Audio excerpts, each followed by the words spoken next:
Hi, this is Terry from the Sunday Science team. Today we're going to talk about leaf cycling. And I know you're probably wondering, did you just make that word up? Luckily for all of us and the planet, it's a real thing, and I'm excited to tell you about it.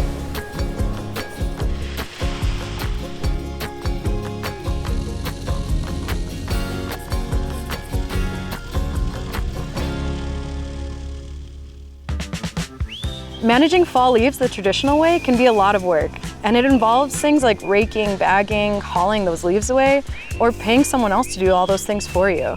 But there's a better way. Leaf cycling is simple. Return nutrients back to your soil by mowing your leaves.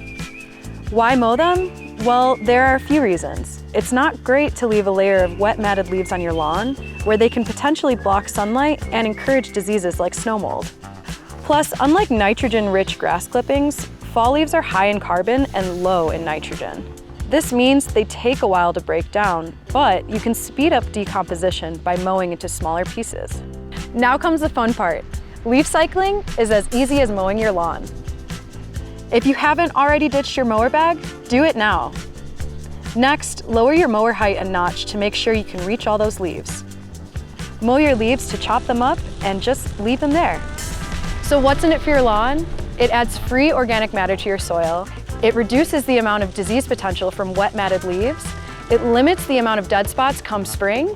And as an added bonus, it ensures good seed to soil contact for dormant seeding and overseeding this fall. If the first pass doesn't break up the leaves into small enough pieces, you can mow them again, and again, and again. There's really no limit. It just might take a couple passes with the mower or raking the leaves to spread them out first. Remember, the smaller the leaf pieces, the better. And that's it. Seriously, it's that easy. For more information, check out the shed or contact one of our lawn advisors.